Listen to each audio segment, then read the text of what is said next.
Chamber of Commerce and Industry, and also the Chairman of the Socio-Economic Committee of the Bengal Chamber. May I now request Nayantara ma'am to please proceed and give us a formal welcome address on behalf of the Chamber. Thank you, ma'am. Sukarna, thank you very much. Good afternoon, ladies and gentlemen. On behalf of the Bengal Chamber of Commerce, I welcome all of you to the webinar this afternoon.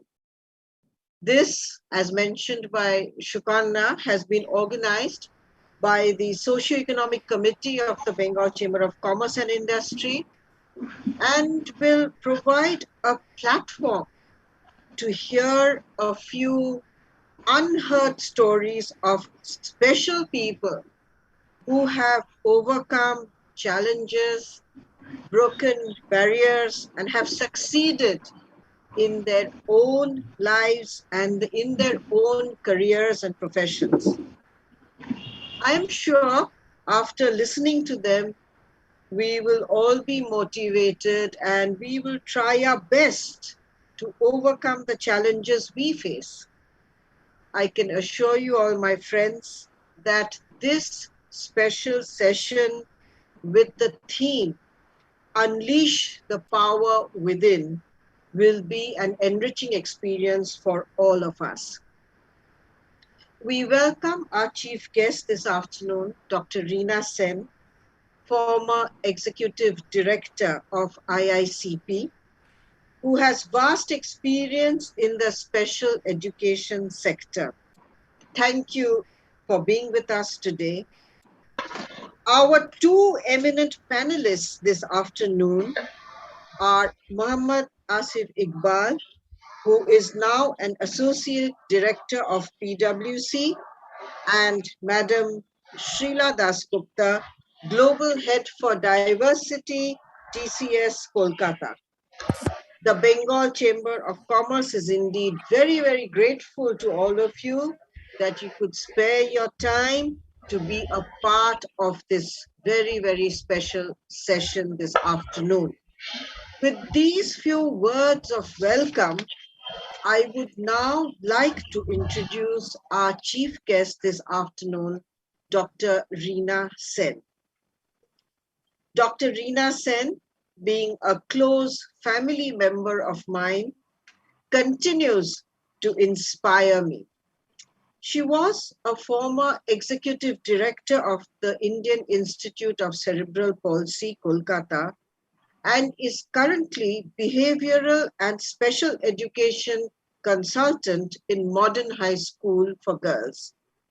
She has a master's degree and PhD degree in psychology and special needs from the University of London. She also has a B.Ed degree and teaches TTC and B.Ed students psychology. She has been a MACE resource person for many years. Dr. Sen has many interests. She is a wonderful Rabindra Sangeet singer and also interested in dance and dramatics. With these few words, may I request Dr. Rina Sen to kindly address us. Thank you, Nayantara, for that very generous introduction.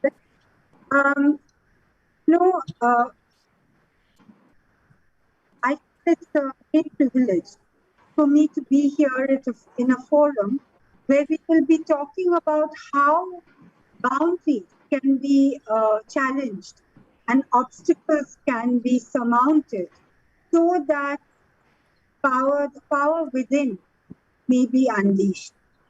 As Nayantara said, I wear two hats at the moment.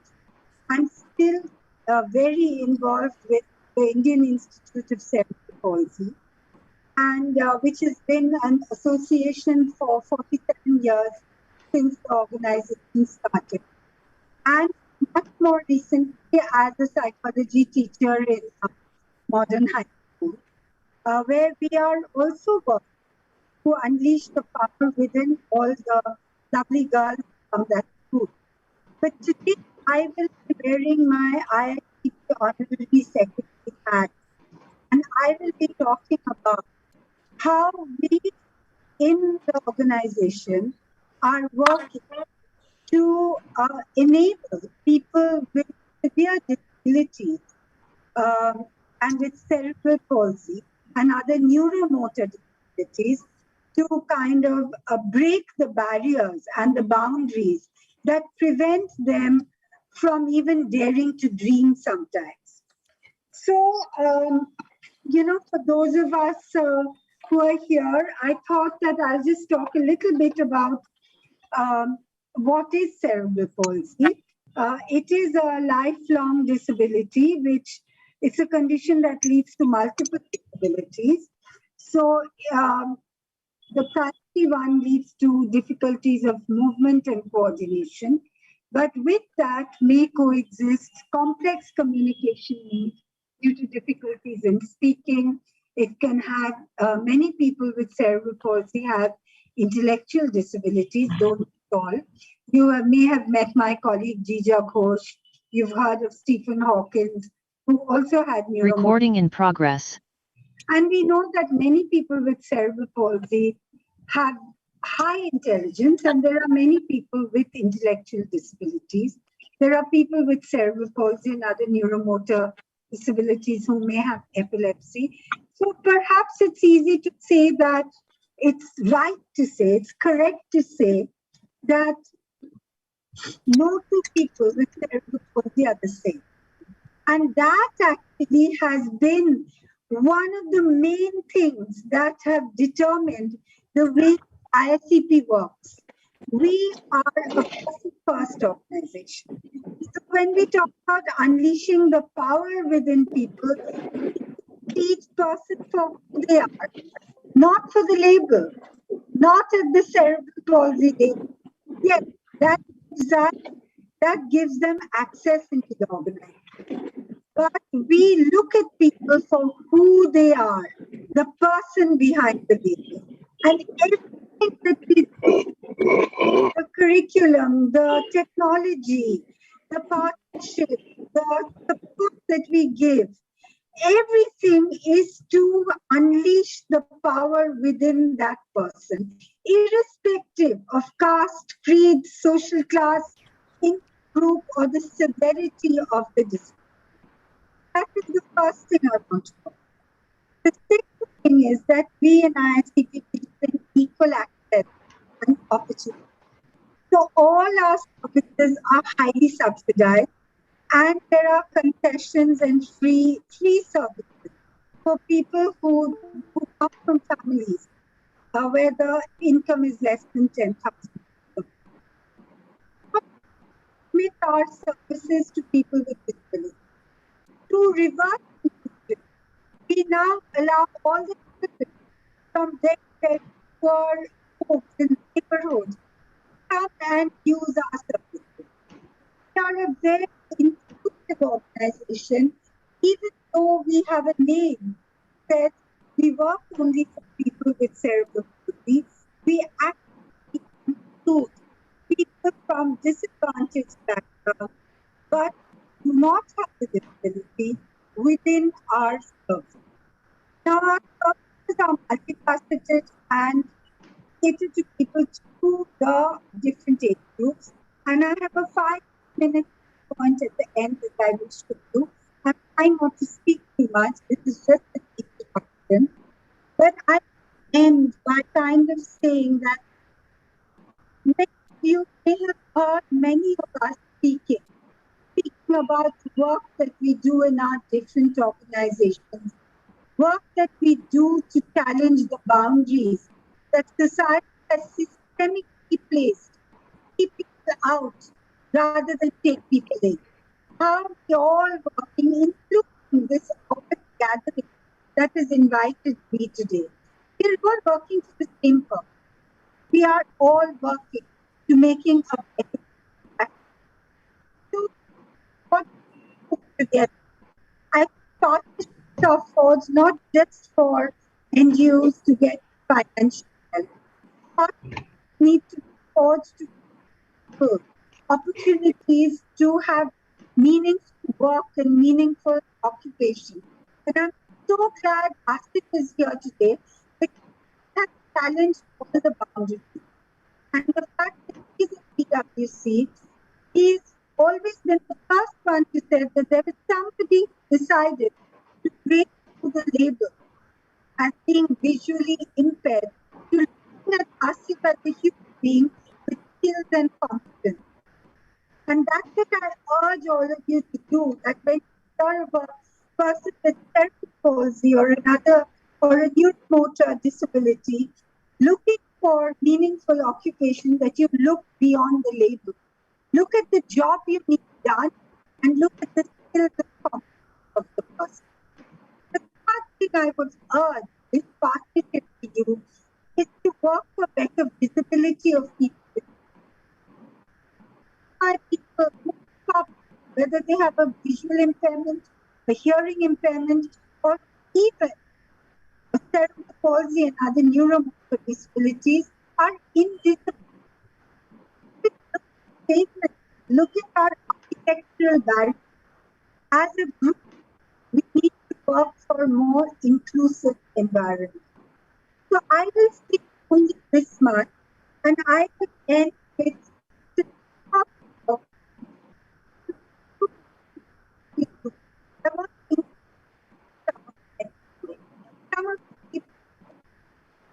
Ma'am, we cannot hear you, I think. Your voice is breaking. couldn't hear me from the beginning. No, here now it is okay. Oh, so anyway, I'll be sharing my screen. Now it's okay. So I'll just be sharing my screen.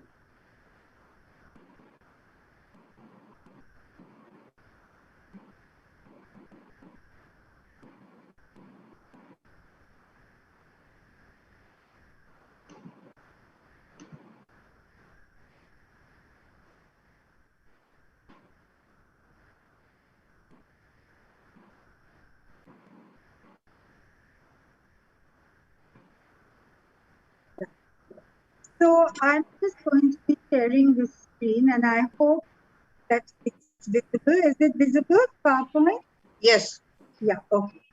So I've called the Unleashing the Power Within, and it's actually just a little bit, you can see the different services that we have, ranging from babies going up to adults and in the community as well.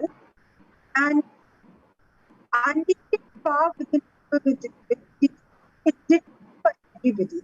But when we come to people with disabilities, it is dually different. Because people with disabilities have to deal with gender, they have to deal with poverty, they have to deal with sexuality, they have to deal with inclusion at various different levels. So here are some of the people whose power has been undone. Mother died now, but she will never be forgotten because she was one of the founders of the company.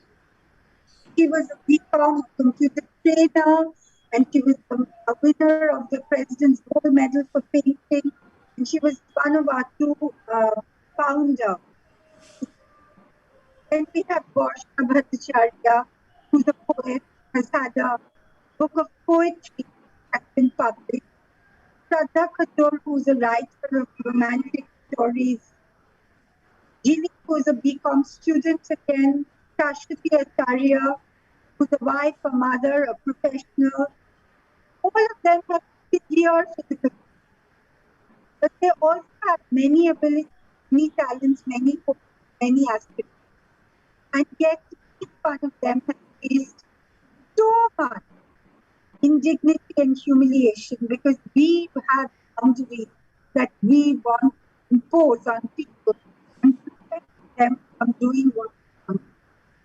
And reasons are ignorance, prejudice, preconceived notions, and poor expectations.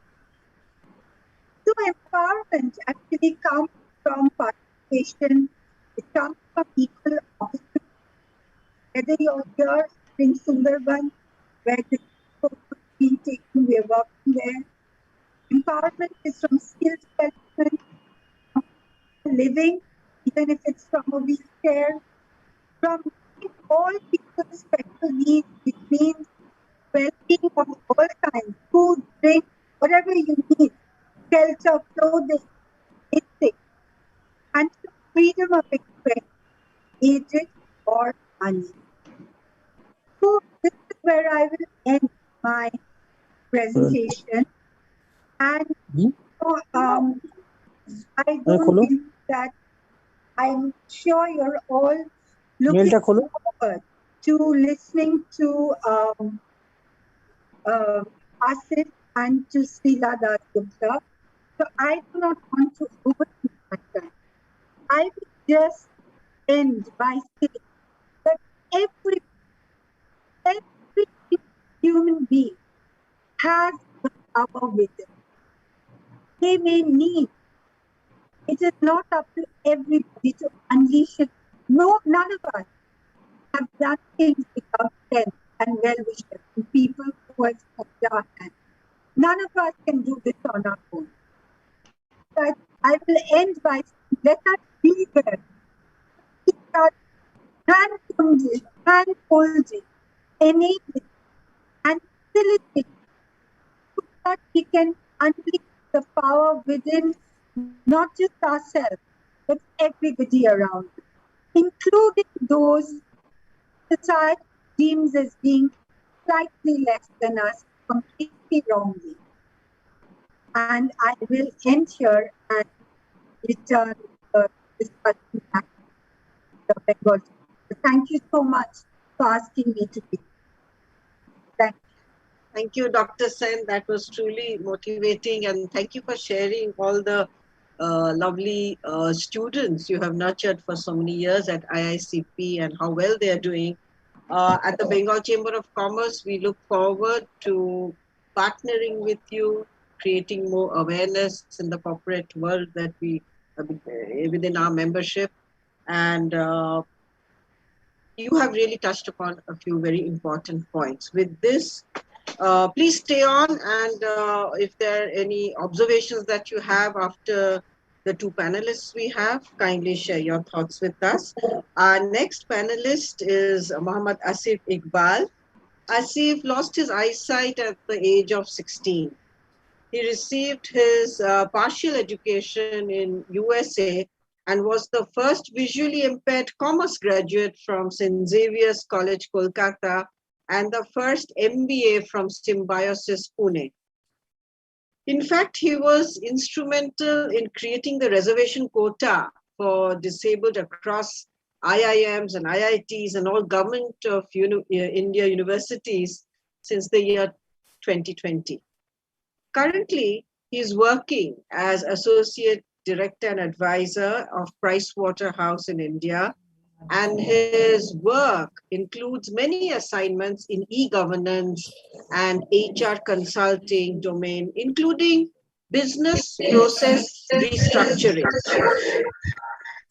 In fact, he has been involved in the digital space of many projects of the Government of India under the leadership and guidance of Nandan Nilekani, and he has designed and implemented social inclusion strategies for Aadhaar enrollment and other such projects. For all the wonderful work that Asif has undertaken, Prime Minister Modi ji met him on a special invitation in the year 2017 and felicitated him. He is the proud recipient of many awards and accolades and is the past president of the Welfare Society of the Blind and is member of many high-level committees of the Government of India. He's a regular speaker on diversity and inclusion at global conferences all over the world. He's a TEDx speaker and conducts motivational sessions for multinationals. He has also authored many articles on diversity and inclusion, which have been published in leading HR journals and leading dailies, and has been interviewed extensively by the electronic media. Interestingly, he ran the 10K marathon and is now currently training for the 21K marathon. Well, friends, I can go on and on about Asif, but I present to you Mohammed Asif Iqbal to share his wonderful journey with us this afternoon. Over to you. Ma'am, we have a small video of Asif Iqbal to show his profile. Just display the video here. Please go ahead. Yeah. Is it visible? Yes, it is. If it can be full screen, that would be great. Yeah.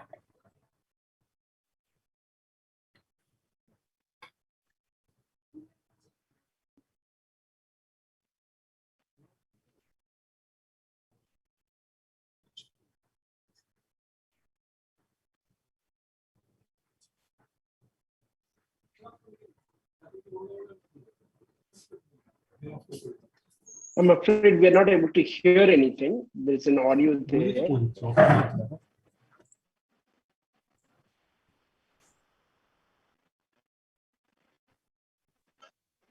Yes, we cannot hear anything. Asif, is it possible to play the video from your side? Yeah. Yeah. Roman, then stop Unfortunately, I've logged on from screen my sharing, please. phone. So let's stop it. Yeah, because we cannot hear Yeah, this. we're not able to hear Amit.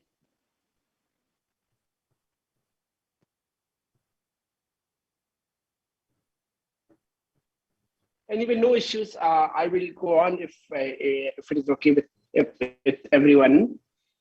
Good afternoon, everyone. First of Shall I all, stop it? Sukanya and yes, please. Carry on. Yeah. So good afternoon. Just reconfirming. Am I audible, loud and clear? Yes, you are. Yes, you are. Great. Thank you. I'm privileged to be back here again at the Chamber of Commerce, and another great to reconnect with many years, and of course my own Srila Di, who I've known for many years. We are neighbors, but fortunately, we keep on meeting on virtual platform. That's the whole irony of the whole thing. And something I remember you've been with PLC for a number of times, and I am not able to respond, figure out a way to send you a message. But again, I'm going to share two more stories. We can't Stories. Asif, you are not very Can clear. you hear me now? Actually, voice is breaking, Asif. Okay. Just one thing. Okay. Today we are having a bit of connectivity issues. Dr. Sen also Yeah. had a...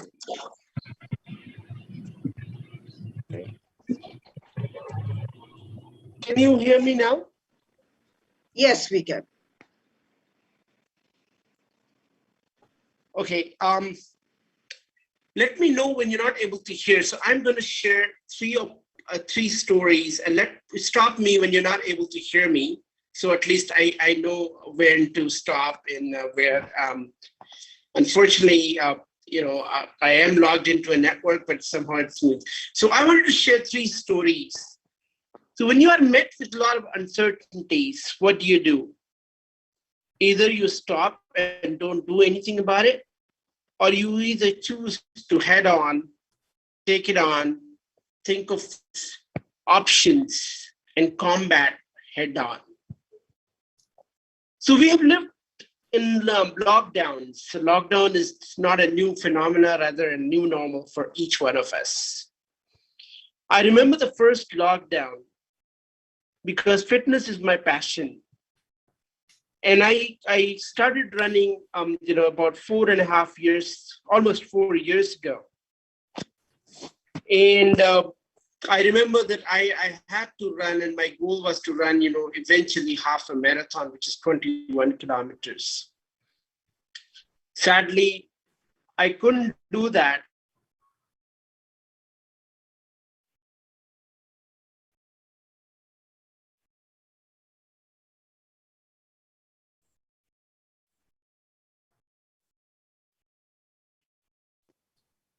Asif, we can't hear you. Yeah.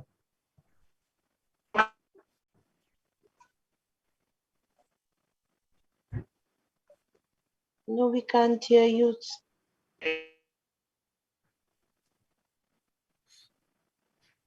I can't see him either.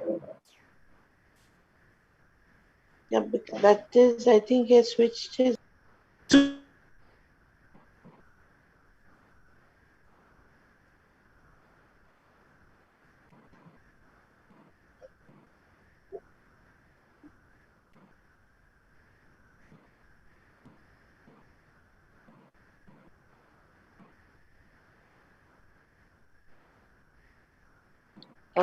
I have a feeling he's dropped off.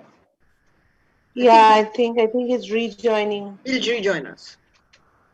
Can you connect with some of his colleagues, Shukana? Yes, yes.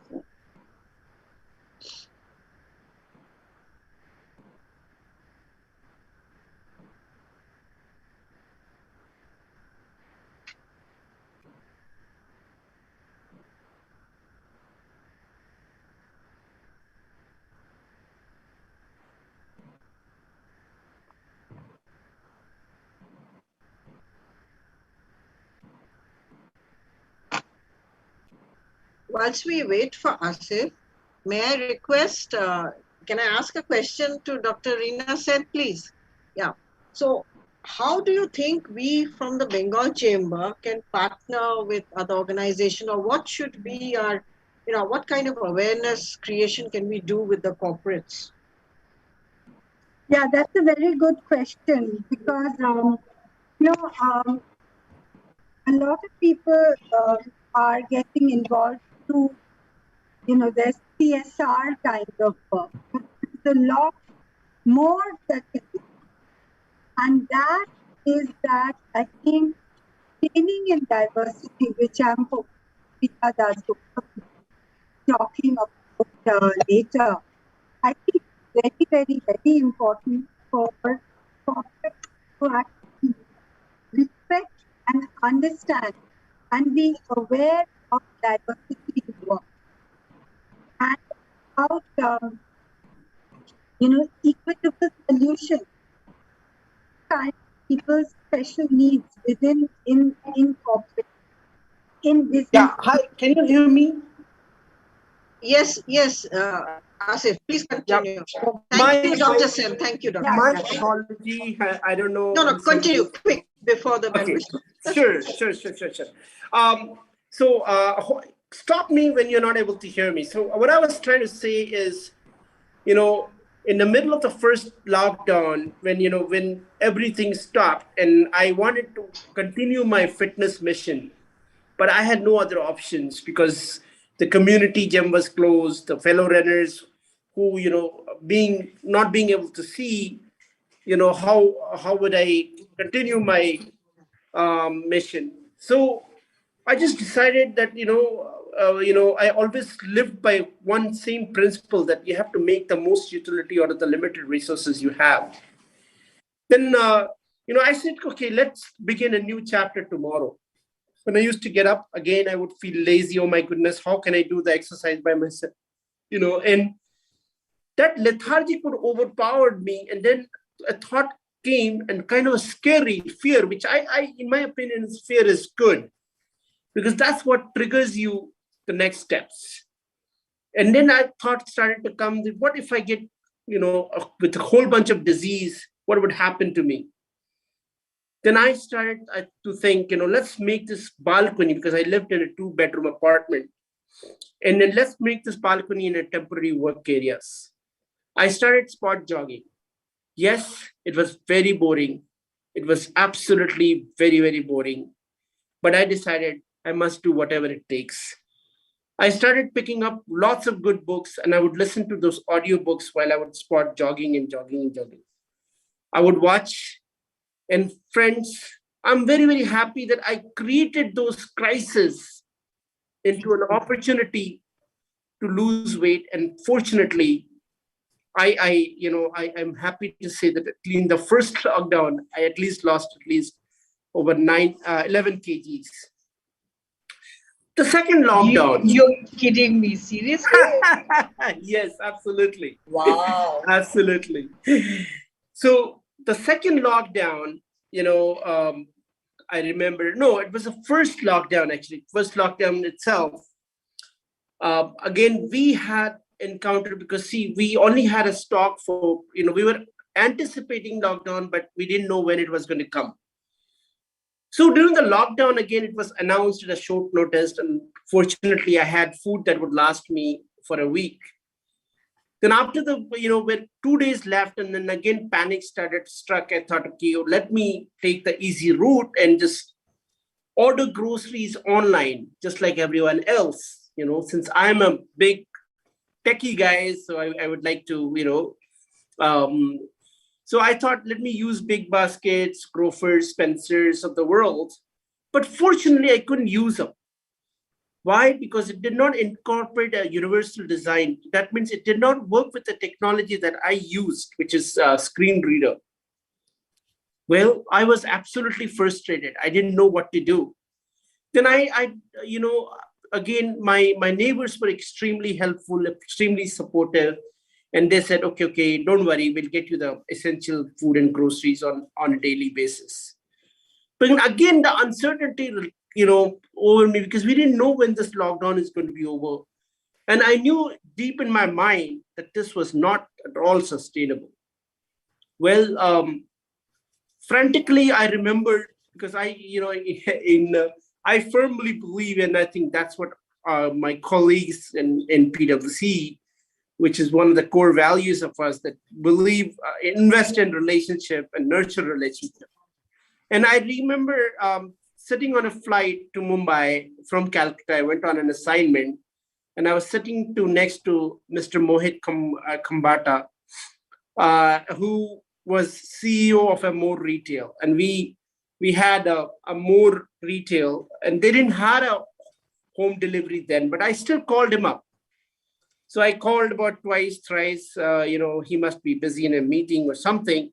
Then again, I sent him a text message. Then I got a phone call from him, and I narrated that, sir, I only have 2 days of groceries left. What do I do? Then he said, don't worry, Asif, even though we don't have home delivery, but we will make sure that you have what you need for the groceries.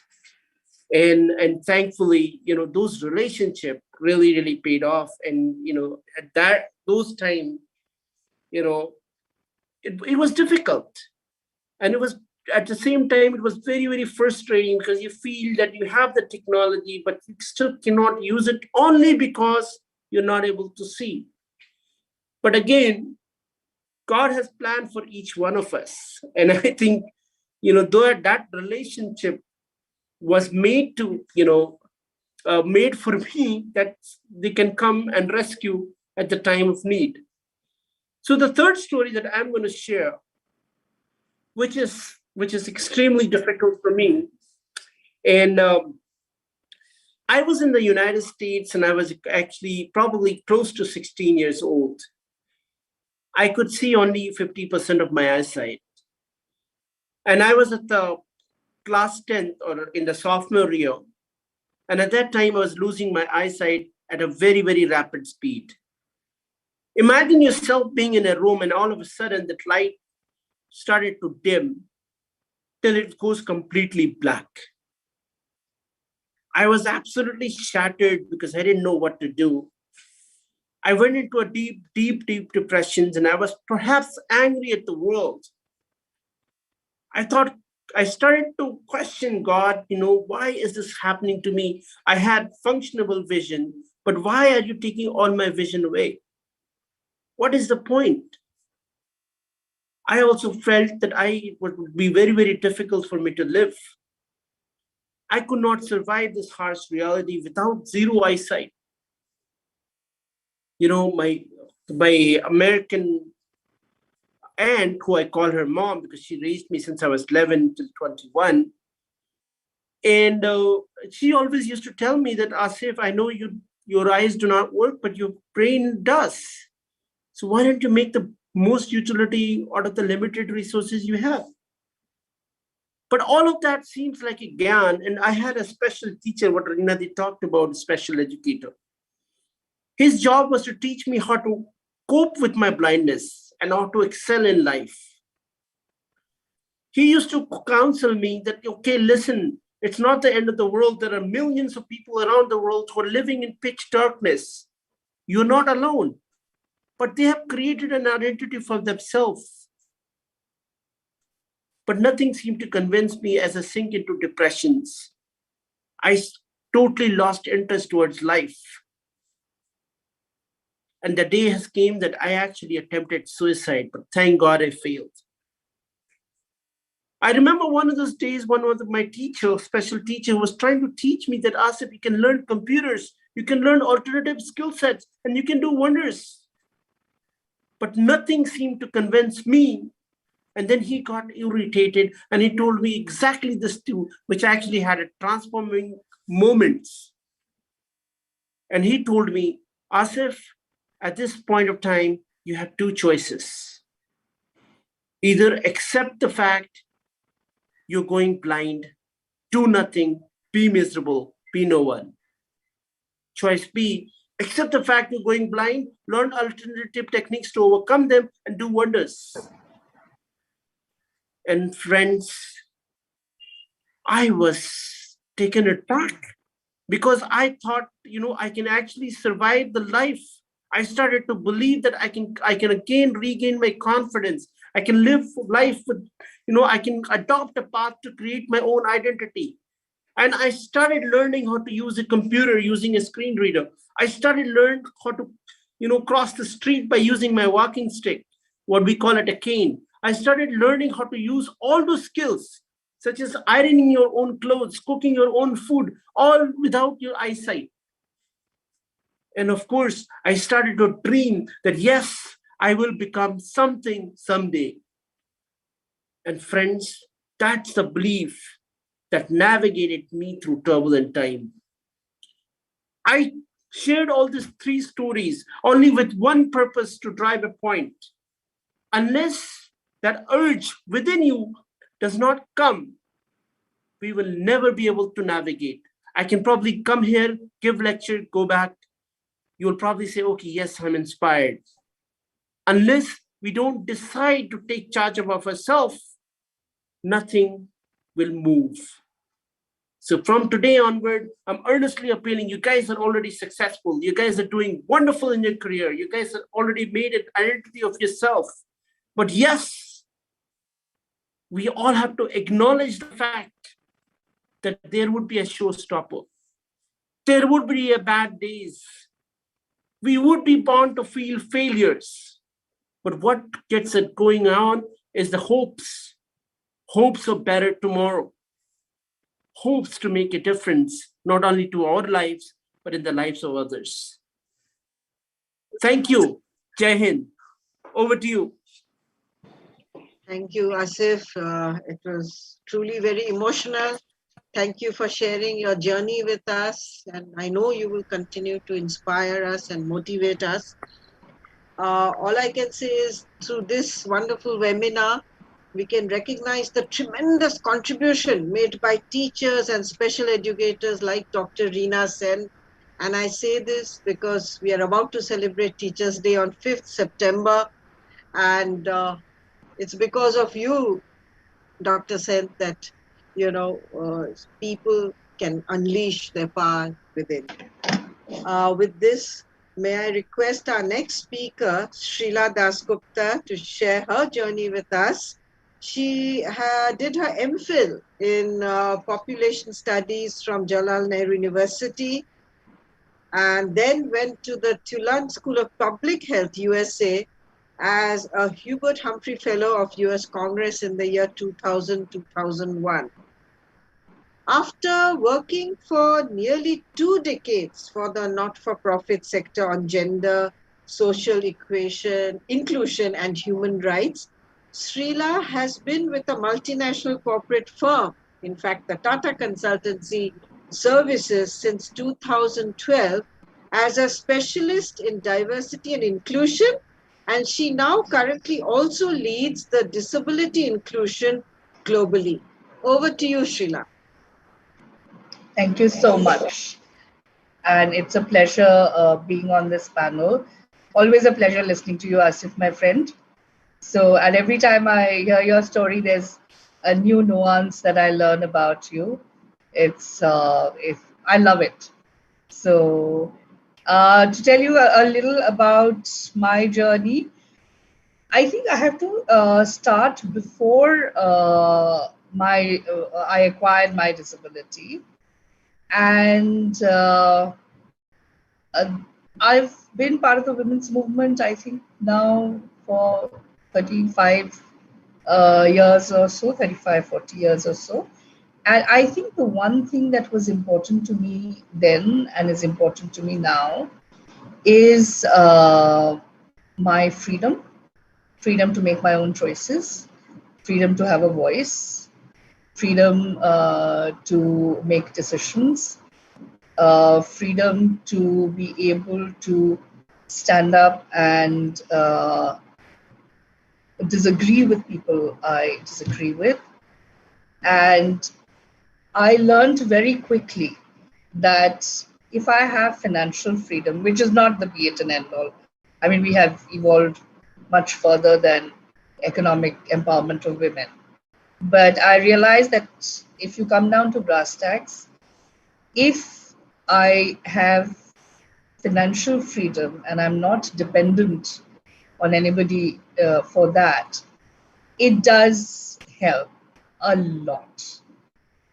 So I've been working now for 30 years. I'm 54, and I acquired my disability in 2005 through an autoimmune disease, which was probably triggered off by a very, very difficult marriage I was going through. And yes, I mean, we deal with it, we move on. Uh, and then just when I was kind of moving back into being the swinging singles, I acquired this disability. And uh, what Asif said is that one goes through that whole existential crisis of why me, and it's a very real part of it. And I think the other thing that I am going to kind of echo what he said is that there are good days and bad days. So whether it is related to the physical disability or the emotional and mental well-being, which is triggered off by your disability and your limitations and your hopes and dreams you feel have come to an end, uh, that I think is like one of those things that everybody needs to deal with. And over the years, I find that it is not only people who have such severe setbacks of acquired disability, it can happen to anybody at any point of time. It can be a bad relationship, it can be like a bad money investment, it can be it can be loss of a job. So it can be anything where your why me kind of thing comes in. And I think it sounds very cliched, but it is probably that one thing which pushes you to the edge, because there's only so much that you can do. We are not lemmings who jump into the sea. We come to the edge, we turn around, and we said, enough is enough. Let's deal with this thing head on now. And the only person who can do that is you. And believe me, each one of us has that capability to dig deep into ourselves and bring out that latent, I am using the word power for the want of another word, but really turn it around and use it. And I think just to also say, I think is when I did that lemming dance, I call it the lemming dance at the edge of the cliff. And I think I was very, very angry. I think I was angry with fate. I could not get angry with anybody I loved because they didn't do anything about it. I mean, didn't have a hand. They were just there supporting me, waiting to see how I can, how they can make my life better. I was also angry with myself because I felt I let myself fall into the trap, the socio-cultural trap, which puts you into boxes and stereotypes and says, this is the way you're supposed to behave. And then I got mad and said, I will not. I have been breaking barriers all my life. Like I was probably, I don't even know if I should mention it here, but I will. I was probably one of the first women who lit a cigarette in the middle of a Delhi mall. And I was wearing a sari and a large bindi, and people turned around and looked, and I said that this is who I am. So I was that if I've broken those barriers 30 years back, I can do it again. So it is essentially, I think, my learning, which I want to share, is don't let anybody box you in. There are no stereotypes. There is nothing which tells you that you should be like this or you should do like that. There are certain things that you want out of life. Don't give up on it. So I sat back, for instance, and said, then what do I want? And my brother, very protective. I have a lovely family of men who are these benign patriarchs and who want to kind of wrap their women in cotton wool. And unfortunately, all their women are these feminists who don't want to be wrapped in cotton wool. So my brother said, you don't have to worry about it. We are there. And my dad said, don't worry, come and live with us. And I said, no, what's important to me is still the fact that I want financial freedom because I want to make my choices and I want to back it with my own money. And it will take time, but I will get back. I just told my doctor, you give me whatever medical protocol there is required. I will follow it to a T. And it took me time to get used to the fact that my body shape changed. My face changed because I'm on very heavy duty steroids. But I was like, fine, this is minimal. I can deal with it. But I can't deal with sitting at home and doing nothing. So I went back slowly at first, like 2 days a week, 3 days a week. And then finally, I kind of went back to full-time work, went back to traveling. Now, of course, it stopped. But even the last travel that I did with TCS, I had a conference in Atlanta. I traveled, it was a very long flight because it was Kolkata, Delhi, Washington, DC to Atlanta. But I did it. So it's not that one can't do it. So, and that gives you confidence that, you can do anything in the world. Second was that I had a lot of dreams and visions about what I will do with my life, which is not my work life. But I had to change those things because I used to dance, I used to do theater. So, like those had to go. And because I am, on good days, I'm on my crutches, on bad days, I'm in a wheelchair. And so then I started looking at things that I like doing. I like feeding people. So during the COVID months, I opened up like a catering business because I live alone. So I wanted to do something. It's called Srila Dasgupta. So if anybody wants food, tell me. So I needed to do something with my time. And then I started writing murder mysteries. I published 3 murder mysteries. I published a book of poems. So, like it's just channeling what I want to do into something different, and we will be able to find a way. So I realized that my creativity, like if theater and dance was my form of creative outlet, now writing is my form of creative outlet. So, so I think the answer lies, and then, I really looked back and said that it is possible that like, it's not possible to, I'm not saying this well, but it is possible to find not only your strength when something like this happens, I am an atheist, complete atheist. I apologize to anybody sick on the call who would feel upset about it. But I am an atheist. But at the same time, I think I found my spiritual center through this experience. And I think that has grounded me and given me a certain approach to life, which goes, uh, I think, which a lot of people try to look for all their lives.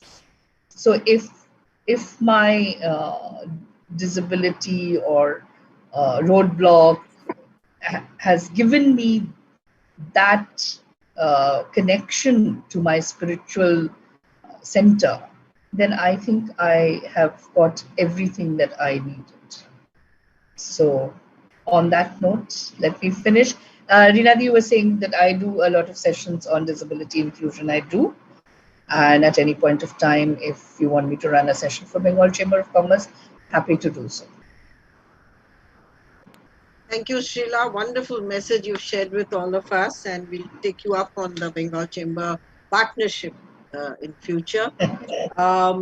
We have a little bit of time for a few questions. I would request Shukonna from the Bengal Chamber if she has any thoughts to share with the panelists. Shukonna. Thank you, ma'am. First, I would like to hear from Mohammed Asif ji. Uh, the inspiration behind your marathons and how you have taken your entire career forward is really, really inspiring to all of us. My question to you, what kind of implementation policies you think should be more and more included in the corporate world as a whole to create many more ASIFG in our industry? And how, as the Chamber of Commerce, we can create the awareness and take it forward? Wow, beautiful questions. And there is no right or wrong answers. It's again, see, my sense is very simple. I think I'm associated, I and Srila both are a part of CI National Committee on skilling of PWDs, persons with disability. I think to start with, I think, we should, the first step is to sensitize people and sensitize CXO level, explain them that it is a win-win situations, explain them the diversity is need of the hour. It's not only the right thing to do, but it makes business sense. And explain them the value additions that can be given by engaging talents with disability. It leads to innovations. There are thousands and millions of research which has been done on this. That all advocates for inclusive workforce. Let me give you another example. We all use iPhone or high-end Android. Again, this was not meant for people like me, especially. This was made for everyone, and it enables people like me who is blind or who cannot see to use it with ease. Now, again, this product came because of innovation, because of diverse thinking, because of inclusion. So we don't leave anyone behind. We try to maximize the market potentials. We want to maximize our reach to the customers, that we have. Again, going back to the research, various, even the McKinsey research, said it cost much more to acquire a new customer rather than to harness the existing customers. So what the point I'm trying to drive in is now inclusion is a business imperative. And I would request Srila to add, I'm sure she could have much more value add to make to this subject. Over to you, Srila. Shukana, can you repeat the question? Yeah, she's saying what in Bengal chambers they can initiate to have or advocate inclusions for the members, and what corporate partners can do initiative to be more inclusive.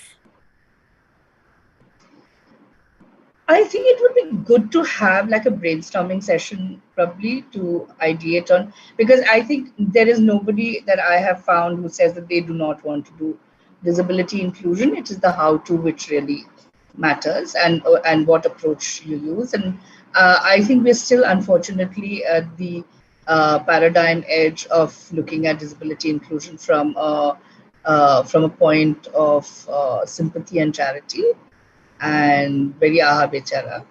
And but we have moved on globally from that paradigm to move towards not only like a lens of empathy, but also a business lens, because it's a talent pool. So it's 15% of the world population. It is a talent pool. It has skills. It has the ability to bring into the workplace a very different layer of skills and capabilities and thinking. So I think it's important to have that business conversation first and foremost. So and what I find is when I go for so many different conferences and talks and sessions, is that there is a certain there is a lot of sympathy and kindness, but there is also a fear that we might do something wrong, we might hurt people, we might not say the right things, and which is why it is important to also break that fear and say it's okay, we all learn on the job, which is why I was offering that I can happily do a session to kind of back that up. So first, a business conversation, that it's a business imperative, it is not social service. And second, therefore, let us be aware of what we are getting ourselves into.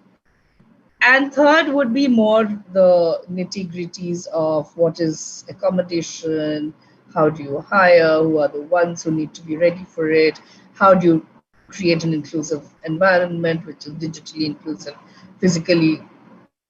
We will be getting there. So that's it in a nutshell.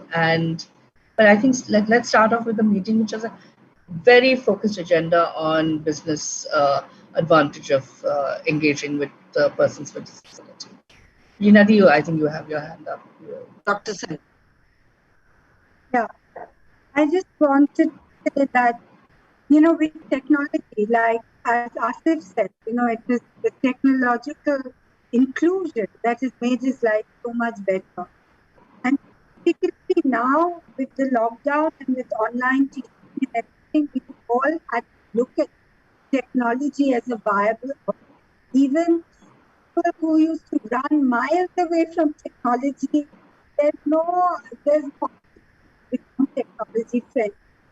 So in the context of people with complex communication needs, skilled, competent people who do not use their as their main mode of communication, and because of that get left out of the game. I think this is time when in a real inclusive world, we need beyond, we need to look at ways of communication without speech, alternative and augmentative users of communication as being part of the diversity that makes up a good inclusive. It's very, very, very important. This is the right time. Right. Shukana, I think we have time for one last question. Yeah.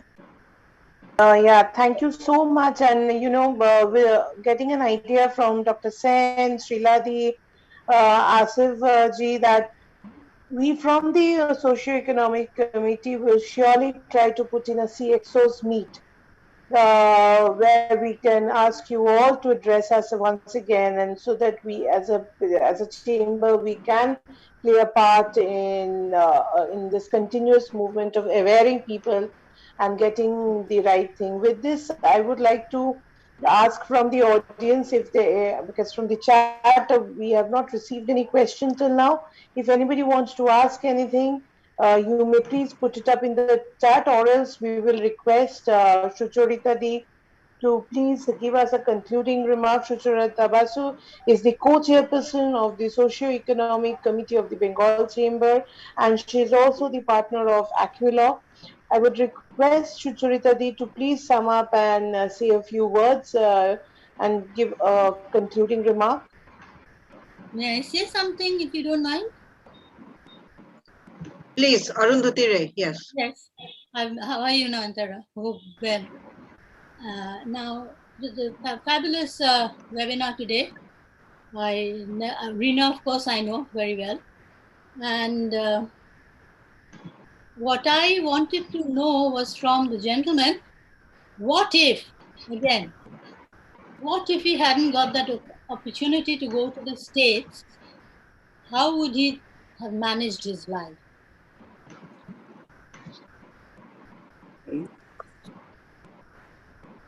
Ma'am, beautiful questions. Again, ma'am, I believe that everything happens as per design. You know, I'm not saying that in order to be successful, you have to go to the US or UK or to the Western countries. I can probably give you thousands of examples who has never been to the US or overseas, and they have at least created a path of their own identity. But again, if you ask me, you know, when I speak at various forums, you know, people come to me, okay, you are, you know, slightly well-off family. How would we do that? But we are from a poor family. How would we manage? How would we do that? How would we? Then my one-liner answer to them is that I'll say, hold their hand and say, yes, you can. And the moment if you say, yes, you can, that gives the confidence to that male or female, that to that individual, and then they will define the path automatically. I firmly believe that with confidence, of course, I'm not saying that it's going to be a very, very easy job or it will be given on a silver plate, but of course, if they're confident that yes, come what may, I will find my own path, there would be a ways and means that that path will come. You will just have to strive, or she will have to strive. Thank you. I hope I'm able to make a little bit of sense. Yes, thank you very much. That's what I wanted to hear. Sure. Thank you. Over to you, Sucharita.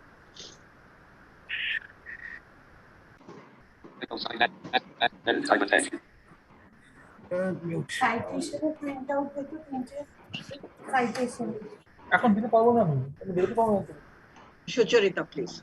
Yes, hi, everybody. Namaskar, thanks to everyone actually, and this was a very enlightening session, and especially to BCCI Secretariats, Noyantara, and our esteemed guests, delegates for curating and effectuating this power session, absolutely. So it is never enough really to learn and draw inspiration from people who have traversed adversities, yet achieved their dreams and ambitions by sheer mind power. And I truly believe that each human has a story to tell. Each one of us have a history which has empowered us to arrive wherever we have today. It takes mammoth endeavor to realize, to confront, and then to win over our weaknesses and ultimately be able to convert the same to our strengths, leading to our success. So the victories at the Paralympics, which we are celebrating since the last few days, are really real. Today, they have once again reinforced the massive power of the mind. Because truly, as Tagore has said, that the ideal state is where the mind is without fear or but not only in a country perspective, but the relevance of this is perhaps this one expression. It manifests itself in every minute we live and navigate the vicissitudes of life, so that when we look back in reminiscence, we are content that we have combated every challenge that life has thrown on us fearlessly and relentlessly. And the best part is that we can inspire several others to do the same. And that is exactly where the essence of human life lies, to be able to leave behind a legacy of courage, of enthusiasm, of love, and of celebration of life. So obviously, I mean, today's session fitted all the parameters of this. And our special thanks to Dr. Rina Sen, Mr. Mohammed, Asif Iqbal, and Srila for doing exactly this in today's session. It will be an understatement to say how each word spoken today has impacted us and has been a massive learning.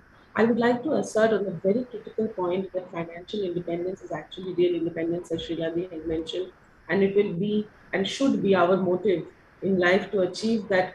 So, because if we want to be really liberated from many shackles, including familial and societal and drive toward. This morning, I was listening to a discourse by Osho wherein he was saying that we always try to address our love for someone else all the time. And in that process, we actually look for acceptance and validation. So we should instead be love ourselves. And then only we shall be able to be in a state of euphoria all the time, which love brings about, and thus be able to celebrate every minute of our existence, despite all apparent difficulties, and make the best of it. So our panelists today have been able to do just that, and thus we take away today with us abundant positivity. It's like a beautiful, I won't say end to the working day, but like a break to a working day, and it's really nice that we could hear them and be motivated by their life stories. And our best wishes to them and all of you, all the participants, for achieving much more ahead in life and live life with passion and happiness. Thank you so much. Thank you, Pleasure being on That was really nice. And on behalf of Bengal Chamber of Commerce, we made out a little certificate. Felicitation to all three of you. Shukana, can you share the screen and also read out the certificates for each of them? Yes, I would request my colleague Amrita to start with Dr. Rina Sen. If you may please share the citation. This is a small token of respect from our side to Dr. Rina Sen, where we say on this 31st day of the month of August in the year 2021, the Bengal Chamber of Commerce and Industry is honored to facilitate you for your inspiring leadership and outstanding and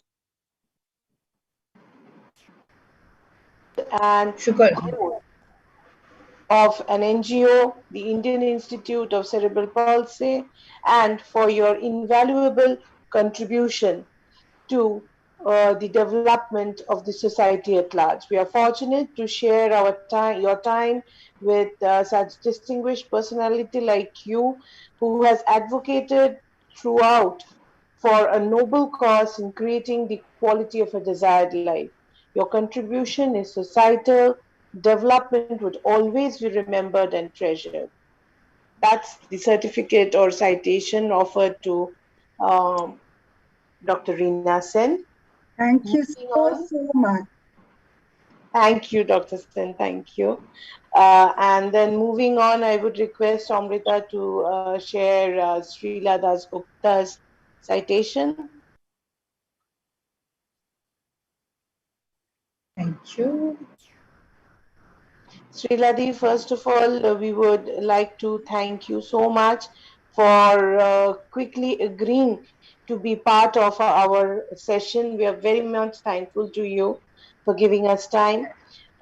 We are going to now read out the citation which we have offered from our side, which says again that on the 31st day of the month of August in the year 2021, the Bengal Chamber of Commerce and Industry is honored to facilitate you for your inspiring leadership, continued commitment, and support, as well as outstanding contribution in the field of diversity and inclusion, and for your invaluable contribution in a not-for-profit sector on gender, social inclusion, and human rights. We are fortunate to share our time with a distinguished personality like you, who have advocated throughout for a noble cause in creating the quality of a desired life. Thank you so much, Sriladi. Thank you, my pleasure. Moving on, we would request I would request my colleague to please share the citation of Mohammed Asif Iqbalji.